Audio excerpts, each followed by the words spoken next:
মালদার মোথাবাড়ির ঘটনায় অতিরিক্ত জেলা শাসককে শোকজ করা হয়েছে। আইন শৃঙ্খলা রক্ষার দায়িত্ব তার কাঁধে ছিল, কিন্তু দুপুর 3:30 থেকে রাত 8:30 পর্যন্ত ঘটনা এবং তার ভয়াবহতা সম্পর্কে ঊর্ধ্বতন কর্তৃপক্ষকে তিনি অন্ধকারে রেখেছিলেন বলে অভিযোগ সামনে এসেছে, যার প্রেক্ষিতে এই শোকজ করা হয়েছে তাকে। পার্থপ্রতিম ঘোষ আমাদের প্রতিনিধি আরো বিস্তারিত তথ্য এই নিয়ে দিতে পারবেন। পার্থ, এইটা আমাদের জানাও যে শোকজ করা হয়েছে, ঠিক কি কি কারণ দর্শাতে হবে এবার অতিরিক্ত জেলা শাসককে? দেখো, দুটি শোকজ করা হয়েছে। মালদার অতিরিক্ত জেলা শাসক Sheikh answer Ahmed IAS officer, তাকে কিন্তু দুটি শোকজ নোটিশ দেওয়া হয়েছে এবং সেটি হচ্ছে মালদার জেলা শাসক সেই শোকজ ওনাকে করেছেন এবং গত 4 তারিখে দুটি শোকজ নোটিশ পাঠানো হয়েছে এবং সে বিষয়ে একটা মারাত্মক অভিযোগ, যে অভিযোগের পরিপ্রেক্ষিতে এই শোকজ করা হয়েছে, যেটা হচ্ছে যে দুটি শোকজ কেন।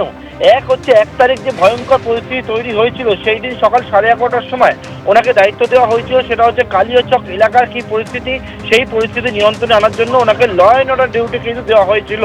এবং তার পরবর্তীকালে যে বিষয়ে অভিযোগ যে দুপুর 3:30 থেকে রাত্রি 8:30 পর্যন্ত এই যে ভয়ঙ্কর একটা পরিস্থিতি তৈরি হয়েছিল, অর্থাৎ যে বিষয় সেটা হচ্ছে যে বিডিও অফিসের বাইরে যে রকম জমায়েত করে একেবারে যারা জুডিশিয়াল অফিসার তাদেরকে যেরকম আটকে রাখা হয়েছিল, সেই বিষয়ে যাকে দায়িত্ব দেওয়া হয়েছিল কমিউনিকেট করার জন্য ঊর্ধ্বতন আধিকারিককে, ডিএম সহ বিভিন্ন আধিকারিকদেরকে, সেই বিষয়ে অভিযোগ যেটা সেটা হচ্ছে দুপুর 3:30 থেকে রাত্রি 8:30 পর্যন্ত 5 ঘন্টা পর্যন্ত কোনো তথ্যই কিন্তু এডিএম তিনি দেননি ঊর্ধ্বতন আধিকারিকদেরকে, যে গ্র্যাভিটি কতটা গুরুত্বপূর্ণ সেই বিষয়। পাশাপাশি ঠিক আগের দিনকে অর্থাৎ 31 তারিখ যেদিন এই ভয়ঙ্কর পরিস্থিতি তৈরি হয়, তার আগের দিনকেও কিন্তু ল অ্যান্ড অর্ডার করতে তিনি যান এবং সেখানে গিয়ে তার বেশ কিছু বক্তব্য সোশ্যাল মিডিয়া ভাইরাল হয়, যে বক্তব্যকে মনে করা হচ্ছে যে সুপ্রিম কোর্টের নির্দেশ অনুযায়ী জুডিশিয়াল ম্যাজিস্ট্রেটরা যে কাজ করছে সেই কাজের নিয়েই তিনি একটা প্রশ্ন তুলছেন বলে মনে করা হয়েছে এবং সেই বিষয়ে তাকে একটা শোকজ করা হয়েছে। 7 দিনের মধ্যে বলা হয়েছে উত্তর দেওয়ার জন্য। ধন্যবাদ পার্থ। ভোটের মুখে 13 বছর পর জেল মুক্তি ঘটতে চলেছে সারদা কর্তা সুদীপ্ত সেনের। বারাসাত থানার করা দুটি মামলাতেও জামিন পেয়ে গেলেন সুদীপ্ত সেন। দেশ জুড়ে 389টি মামলা তার বিরুদ্ধে হয়েছিল, 387টি মামলাতেই জামিন পেয়ে গেছিলেন সুদীপ্ত সেন। শুধু দুটি মামলায় জামিন ছিল না, দুটি মামলার ক্ষেত্রে জামিনের আবেদন মঞ্জুর করেছে কলকাতা হাইকোর্ট। অর্থাৎ আগামীকালই আইনজীবীদের একটা বড় অংশের মতে জেল মুক্তি ঘটতে চলেছে সুদীপ্ত সেনের। এর ফলে সুদীপ্ত সেনের জেল মুক্তির আর কোনো আইনি বাধা রইল না। আমি আরো বিস্তারিত জানবো, সরাসরি সৌভিক মজুমদার আমাদের প্রতিনিধি রয়েছেন। তার মানে সব ঠিকঠাক থাকলে সৌভিক, আগামীকালই 13 বছর পর ভোটের ঠিক মুখে জেল মুক্তি ঘটতে চলেছে সারদা কর্তার। দেখো, একদমই কলকাতা হাইকোর্টের তরফ থেকে এখনো পর্যন্ত যে শর্তগুলো দেওয়া হয়েছে সেই শর্ত পূরণ করতে পারলে সারদা কর্তা সুদীপ্ত সেন তিনি আগামীকাল জেল থেকে বেরোতে পারেন, সেই সম্ভাবনাই কিন্তু এই মুহূর্তে প্রবল। এখন তুমি জানো যে কলকাতা হাইকোর্টের তরফ থেকে আজকে যে শর্ত দেওয়া হয়েছে সেই শর্তে বলা হয়েছে যে 5,000 টাকার বন্ডে তার এই জামিনের আবেদন মঞ্জুর করা হলো। তার পাশাপাশি তাকে বলা হয়েছে এই ইনভেস্টিগেশনের ক্ষেত্রে তাকে সব রকমভাবে সাহায্য করতে হবে, তাকে পাসপোর্ট জমা রাখতে হবে, তাকে থানায় গিয়ে হাজিরা দিতে হবে এবং ট্রায়ালের সময় বলা হয়েছে যে প্রত্যেক দিন ট্রায়ালের সময় তাকে ফিজিক্যালি বা ভার্চুয়ালি তাকে হাজিরা দিতে হবে। এই সমস্ত শর্ত আরোপ করে তার জামিনের যে আবেদন ছিল সেই জামিনের আবেদন আজকে কলকাতা হাইকোর্টের তরফ থেকে মঞ্জুর করা হয়েছে। এখন এই কলকাতা হাইকোর্টের সামনে যে দুটি আবেদন তিনি করেছিলেন সেই দুটি আবেদনই বারাসত থানায় যে দুটি মামলা হয়েছিল এবং এরাজ্যের পুলিশের তরফ থেকে যে মামলা হয়েছিল সেই মামলার প্রেক্ষিতে তার আবেদন মঞ্জুর করা হলো।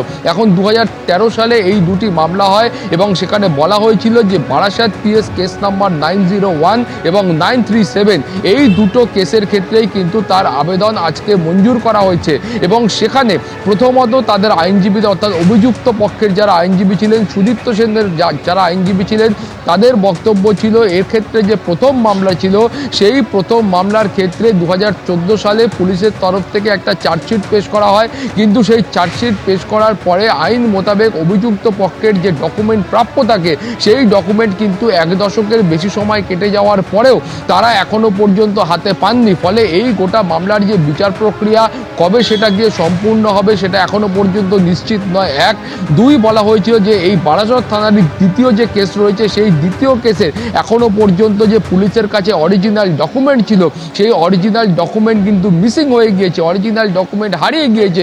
ফলে যে ক্ষেত্রে এই মামলার যে অরিজিনাল ডকুমেন্ট ছিল সেটাই যখন হারিয়ে গিয়েছে তার বিচার প্রক্রিয়াও কিন্তু শুরু বা শেষ হওয়া সেটা কিন্তু অত্যন্ত কষ্টকর। ফলে যে মামলাগুলোর এখনো পর্যন্ত ট্রায়াল বা বিচার প্রক্রিয়া এই দীর্ঘদিন কেটে যাওয়ার পরেও শুরু হয়নি সেটা কবে শেষ হবে সে বিষয়ে এখনো পর্যন্ত নিশ্চিত তথ্য কলকাতা হাইকোর্টের কাছে নেই। এছাড়াও তুমি জানো যে এই গোটা ঘটনার পরে যখন দেশ জুড়ে মামলা হয় তখন কিন্তু সারদাকর্তা সুদীপ্ত সেন এবং তার প্রতিষ্ঠানের বিরুদ্ধে গোটা দেশ জুড়ে 389টা মামলা হয়েছিল, যার মধ্যে 77টা মামলা সিবিআই এর তরফ থেকে করা হয়েছিল। ফলে তুমি বুঝতে পারছো যে এই সিবিআই এর তরফ থেকে যে মামলাগুলো করা হয়েছিল কলকাতা হাইকোর্টের কাছে এই বক্তব্যটাও স্পষ্ট করে বলা হয়েছিল যে এতদিন কেটে যাওয়ার পরেও সিবিআই এর সেই মামলাগুলোর ক্ষেত্রেও এখনো পর্যন্ত ট্রায়াল বা বিচার প্রক্রিয়া শুরু হয়নি। ফলে এক কথায় বলা যায় যে অভিযুক্ত পক্ষ অর্থাৎ সুদীপ্ত সেনের আইনজীবীদের বক্তব্য হলো যে কোনো মামলার ক্ষেত্রেই কিন্তু কার্যকরীভাবে ট্রায়াল বা বিচার প্রক্রিয়া এখনো শুরু করা সম্ভব হয়নি। ফলে একটা ঘটনা ঘটে যাওয়ার 13 বছর পরেও যে মামলাগুলোর বিচার প্রক্রিয়াটাই শুরু করা যায়নি তার শেষ কিন্তু অন্তহীন বলে তারা মনে করছেন বা শেষ কোথায় সেটা কিন্তু তারা বুঝতে পারছেন না। ফলে কলকাতা হাইকোর্টের কাছে তাদের আবেদন ছিল যে সুদীপ্ত সেন তিনি এই মুহূর্তে শারীরিকভাবে অত্যন্ত অসুস্থ, তার চিকিৎসার প্রয়োজন রয়েছে কিন্তু তার চিকিৎসাও ঠিকঠাকভাবে হচ্ছে বলে তারা মনে করছেন না। ফলে সেই কারণে অবিলম্বে যে কোনো শর্তে তার জামিনের আবেদন মঞ্জুর করা হোক সেইটা কিন্তু তাদের কলকাতা হাইকোর্টের কাছে মূল বক্তব্য ছিল। এর পাশাপাশি কলকাতা হাইকোর্টের যেটা বক্তব্য ছিল যে এই গোটা ঘটনার পরে দেখা গিয়েছিল বা কলকাতা হাইকোর্টের যে মনোভাব ছিল যে এই গোটা ঘটনার পরে দেখা গিয়েছিল সরকারের তরফ থেকে হোক বা কলকাতা হাইকোর্টের তরফ থেকে হোক একাধিক ভুয়ো অর্থলগ্নি সংস্থার আমানতকারীদের টাকা ফেরত দেওয়ার জন্য একাধিক সময়ে একাধিক কমিশন গঠন করা হয়েছিল। সেটা একেবারে আমি এইখানে একবার সৌভিক তোমাকে থামাচ্ছি। যাবতীয় শর্ত মানা সম্ভব হলে আগামীকালই জেল মুক্তি ঘটতে চলেছে সুদীপ্ত সেনের। একবার শোনায় আইনজীবী কি বলছেন। এখনো পর্যন্ত যতটুকু হয়েছে জজ সাহেব সমস্ত কিছু দেখেছেন, বেশ কিছু জিনিস বলেছেন, যেমন হচ্ছে উনি কোনো রকমভাবে ফার্দার যে সমস্ত কাজগুলো আছে আগে যে সমস্ত অ্যালিগেশন রয়েছে ওরকম টাইপের কোনো ধরনের কাজের সঙ্গে ইনভলভ হতে পারবেন না। ওনাকে ওনার পাসপোর্টটাকে সারেন্ডার করতে হবে। এছাড়া বাদবাকি যেগুলো থাকে নর্মাল কন্ডিশন। এখনো পর্যন্ত হিসেব মতো 2টো মামলা বাকি ছিল। এই 2টো মামলাতে এখন আমাদের মহামান্য আদালত বেল দিয়েছেন। 389 মামলা ছিল, তার ভেতর থেকে সিবিআই বেশ কিছু মামলা ওখানে টেক ওভার করে সুব্রত চট্টরাজ জাজমেন্টের পরে, এবং বাদবাকি যে সমস্ত যেগুলো ছিল সেইগুলো হচ্ছে আপনার স্টেট ইনভেস্টিগেটিং এজেন্সির কাছে ছিল। তারা এখন ইনভেস্টিগেশন করছিল, সবগুলোতেই সাবসিকুয়েন্টলি বেল হয়েছে। এই 2টো মামলা বাকি ছিল, সেই মামলাতে আজকে এখন বর্তমানে বেল। এবিপি আনন্দ এগিয়ে থাকে, এগিয়ে রাখে।